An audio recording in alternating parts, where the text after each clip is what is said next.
नमस्कार साथियों, पश्चिम बंगाल विधानसभा चुनाव खत्म हो गया है और जो एग्जिट पोल आए हैं उसके बाद से पूरे देश में ये चर्चा शुरू हो गई है। क्या भारतीय जनता पार्टी पश्चिम बंगाल में सरकार बनाते हुए दिख रही है? क्योंकि जितने भी एग्जिट पोल आए हैं, खासतौर से गोदी मीडिया चैनल्स पर, उसमें ज्यादातर भारतीय जनता पार्टी को पश्चिम बंगाल में सरकार बनाते हुए दिखाई जा रहा है। लेकिन आपको ताज्जुब होगा ये जान करके कि स्टेट के अंदर भी मीडिया चैनल्स होते हैं, बांग्ला मीडिया चैनल्स होते हैं पश्चिम बंगाल के अंदर में। वहां पर तृणमूल कांग्रेस की सरकार बनते हुए दिख रही है। ना सिर्फ सरकार बनते हुए दिख रही है, बल्कि भारी बहुमत से तृणमूल कांग्रेस सरकार बनाते हुए दिख रही है। इसके अलावा जो पश्चिम बंगाल के डिजिटल पत्रकार हैं, वो भी ये बात बता रहे हैं कि पश्चिम बंगाल में टीएमसी बड़ी संख्या में सीटें जीत करके आ रही है और सरकार बनाते हुए दिख रही है। और उनका आंकड़ा ये बता रहा है कि टीएमसी 230 से ज्यादा सीट जीत रही है पश्चिम बंगाल चुनाव में। तो पश्चिम बंगाल के बांग्ला न्यूज मीडिया चैनल्स क्या दावा कर रहे हैं, कितने सीटें वो टीएमसी को दे रहे हैं और बीजेपी को दे रहे हैं, वो आपको इस वीडियो में पता चल जाएगा। तो आपसे गुजारिश है कि आप इस वीडियो को आखिर तक जरूर देखिएगा, ताकि आपको समझ में आ सके कि गोदी मीडिया का एग्जिट पोल क्या सही बता रहा है या फिर बंगाल का अपना बांग्ला मीडिया सही बता रहा है। साथियों, आपको पता है कि 29 अप्रैल को जैसे ही चुनाव खत्म हुआ और 6:30 बजे तमाम मीडिया चैनल्स जो हिंदी वाले हैं वहां पर एग्जिट पोल आना शुरू हो गया और सभी में भारतीय जनता पार्टी की सरकार बनाते हुए दिखाया गया पश्चिम बंगाल में। ताज्जुब तो आपको यह भी जानकर के होगा कि 6:30 बजे चुनाव खत्म हुआ है और 6:30 बजे ही इनका एग्जिट पोल आ गया। यानी कि अभी इलेक्शन कमीशन ये तक नहीं बता सका कि कितना परसेंटेज ऑफ वोट पश्चिम बंगाल के चुनाव में दूसरे फेज में हुआ है। उससे पहले इनका एग्जिट पोल आ गया और ये भारतीय जनता पार्टी की सरकार बनाते हुए दिखे हैं। एक दो को छोड़ दिया जाए, पीपुल पल्स को छोड़ दिया जाए जिसने टीएमसी की सरकार बनाई है, उसके अलावा तमाम लगभग सभी भारतीय जनता पार्टी की सरकार या तो बना रहे हैं या फिर करीबी लड़ाई दिखा रहे हैं। आपको याद करना होगा कि जब 2021 के विधानसभा चुनाव हुआ था इसी पश्चिम बंगाल में, तो यही तमाम के तमाम गोदी मीडिया चैनल्स ये बता रहे थे कांटे की लड़ाई है या फिर भारतीय जनता पार्टी की सरकार बना रही है। लेकिन हुआ क्या? ना तो कांटे की लड़ाई थी, ना तो भारतीय जनता पार्टी की सरकार पश्चिम बंगाल में बन पाई। भारतीय जनता पार्टी 100 का आंकड़ा पार नहीं कर पाई थी, 77 सीटों पर सिमट गई थी और तृणमूल कांग्रेस जो है वो 216 सीट जीत गई थी। यानी कि कोई कांटे की लड़ाई नहीं थी।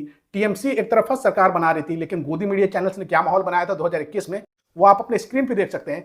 तमाम ने ये बोला था कि बीजेपी की सरकार बन रही है, लेकिन हुआ क्या? वो आप सब ने देखा कि टीएमसी भारी बहुमत से आई है। लेकिन इस बार पश्चिम बंगाल की बांग्ला मीडिया क्या कह रही है वो आप अपने स्क्रीन पे देखिए। ये एबीपी आनंदा है जो बता रहा है कि तृणमूल कांग्रेस की सरकार पश्चिम बंगाल में बनते हुए दिख रही है। एबीपी आनंदा के मुताबिक बीजेपी को 80 से 90 सीटें मिल रही है, वहीं तृणमूल कांग्रेस को 195 से 205 सीटें मिलते हुए दिख रही है, जबकि अदर्स को 4 से 9। ये पोस्ट जो है सोशल मीडिया पे वायरल हो रहा है और बताया जा रहा है कि ये एबीपी आनंदा का है और उनके एग्जिट पोल में ये बताया जा रहा है कि तृणमूल कांग्रेस की सरकार बन रही है। आपको बता दें कि एबीपी आनंदा अखबार जो है वो सबसे ज्यादा पढ़ा जाता है पश्चिम बंगाल में और वो ये दावा कर रहा है कि तृणमूल सरकार वापस आ रही है पश्चिम बंगाल में। वहीं खबर यह भी आ रही है कि न्यूज 18 बांग्ला जो पश्चिम बंगाल में बांग्ला लैंग्वेज में चलता है, उसके मुताबिक भी तृणमूल कांग्रेस की सरकार बन रही है। और डिजिटल सोशल मीडिया पर एक एनके डिजिटल नाम का एक यूट्यूब चैनल है जिसपे आप देख सकते हैं जिनके अच्छे खासे सब्सक्राइबर है, बांग्ला लैंग्वेज में है, वो भी दावा कर रहे हैं कि तृणमूल कांग्रेस की सरकार आ रही है। और उन्होंने जो डेटा दिया है उसके मुताबिक तृणमूल कांग्रेस को 222 से लेकर के 228 सीटें मिल रही हैं और भारतीय जनता पार्टी 62 से 65 सीटों पर सिमट जा रही है, जिसमें से कोलकाता में तो सुपड़ा साफ हो रहा है भारतीय जनता पार्टी का और एक सीट भी भारतीय जनता पार्टी नहीं जीत पा रही है। साउथ 24 परगना में 31 सीटें जिसमें 28 सीटें तृणमूल कांग्रेस जीत रही है। नॉर्थ 24 परगना में 33 सीटें हैं जिसमें 27 तृणमूल कांग्रेस जीत रही है। हावड़ा के 16 सीटों पर स्वीप कर रही है तृणमूल कांग्रेस। नदिया में जरूर टीएमसी को नुकसान हो रहा है, 17 सीटों में केवल 7 सीट जीत पा रही है टीएमसी, जबकि हुगली में 18 में से 15 सीटें जीत रही है तृणमूल कांग्रेस और पूर्वी बर्धमान में स्वीप की है तृणमूल कांग्रेस ने।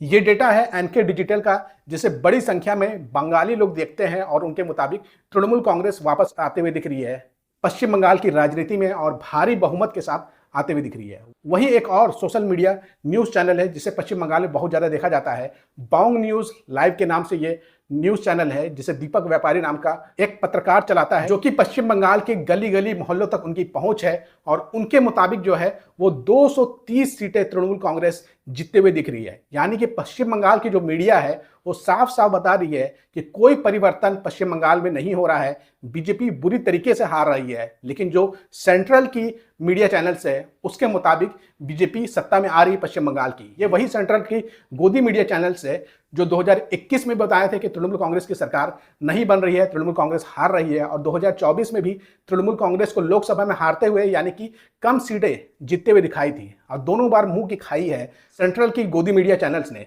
तो आपको क्या लगता है जो पश्चिम बंगाल के बंगाली मीडिया चैनल्स जो बातें कह रहे हैं वो सही है, या फिर गोदी मीडिया चैनल्स जो अपना डेटा दे रहा है वो सही है? आपको किस पर भरोसा है? कमेंट करके जरूर बताइएगा और इस वीडियो को ज्यादा से ज्यादा शेयर करिएगा।